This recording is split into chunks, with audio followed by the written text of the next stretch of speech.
here. Shari Botwin, would love to get your analysis on this, please, as someone who works with trauma victims. What do you see when you analyze Jane's testimony? When I'm listening to what she's saying, I see that she does have some understanding of how she's feeling in this role. She's trying to let him know that she doesn't want to do this anymore. And clearly, with all of the drugs, the manipulation, the fear of losing her home, this is a woman that sounds to me like she feels incredibly trapped. And I give her credit.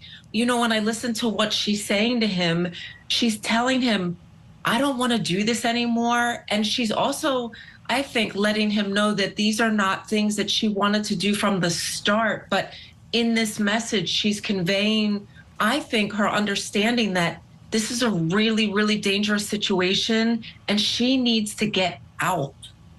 A great point, Shari. Thank you for that. Tommy Pope, of course, I want to incorporate your perspective as a former prosecutor. You were a solicitor in South Carolina, famously put away Susan Smith. When you think about the government's case and how important Jane's testimony is to it, your thoughts, please. I think, and I'm glad you put it in that context, because it's always been frustrating for me knowing how victims react and knowing, you know, like domestic abuse, why didn't she just leave type thing? And jurors come with that mindset, and it's hard sometimes a prosecutor to overcome that. And so my concern for this case is, you know, you talked about the price of the room or the apartment. Doesn't take but one juror to believe, well, she was just doing it for the money, you know, to throw the case. And that's the concern. And so the type of things these ladies have said have to be somehow conveyed to the jury. And hopefully, you know, they'll put up perhaps even a trauma expert to explain that, because otherwise they say, you know, you kind of got what you bargained for. And they said you could have left any time, which is, we know from experience, is not true. Exactly, Tommy. They would call someone like Shari Botwin, right? Shari, you've given this kind of testimony, exactly, right, to help the layperson on the jury who, thank goodness, has never had a situation like this one, understand where these victims may have been coming from. As you all know, this trial has captured attention all over the world. There are so many references to baby oil and very salacious details. The video went viral of Kid Cudi smoking that cigarette going into the courtroom. Lots of empty bottles, empty Gatorade bottles, empty liquor bottles, and often baby oil. Where did you see baby oil? On the table, on the floor, on the bed, around the room. He mentioned that when we were out of the country, that Scott's car would be blown up.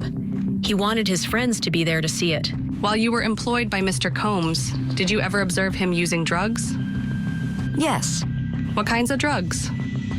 Weed, ketamine, cocaine, Molly, E. How frequently did Mr. Combs do drugs, in your observation?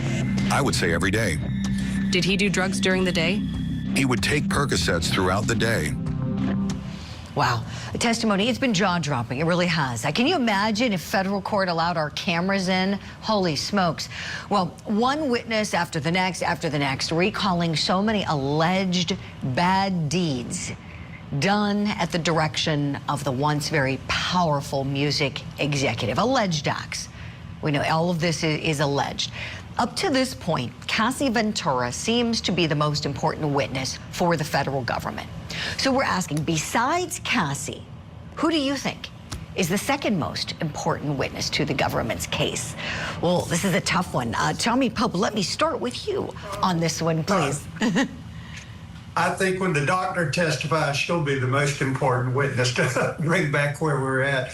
I think at some point, you know, you have enough victim witnesses to, as we talked earlier, overlapping testimony. But again, I think sometime you've got to bring it back down to earth, because the jury can almost get numb of the things they're hearing, that this is just commonplace. And if I was famous, I'd be doing the same thing. And so, and that's an extreme. I wasn't speaking for Tommy, of course, but you know, that I think we've got to have something that brings it back down. So I think it's going to be not a victim witness, but perhaps a professional witness. Oh, that's a really smart answer, Tommy. Love that. Perhaps the trauma therapist, the trauma expert. Shari Botwin, you are a trauma expert. What do you say? Who's going to be the most important one? I think it's going to be whoever is the last witness to take the stand, and I'm going to agree with what he's saying. The expert testified at the very beginning of the trial, Dr. Dawn Hughes. She talked a lot about victim-like responses to predatory-like behavior. So what I'm hoping is that when the jury goes back and deliberates, that they go back and they look at the testimony of Dr. Dawn Hughes. What they're going to see is that all of these witnesses are basically saying the same thing. The thing that is, really confusing, I think, for the jury is we don't know anything about any of these witnesses' backstories. We don't know if they already have experienced some type of trauma in childhood, which will definitely affect their responses as an adult when they're in the company of someone like a Sean Combs. So I think it's going to be really important that the jury listens to each of the witnesses. And I think at the end of the day, they're all really important and they're all saying the same thing. They're just saying it in different ways. I really like that answer too, Shari. We say in trial advocacy, primacy and recency wins the trial. The first witness, the last witness, fresh in the jury's mind. All right, Holland Reed, take us home, please. Who do you think is the most important case witness besides Cassie?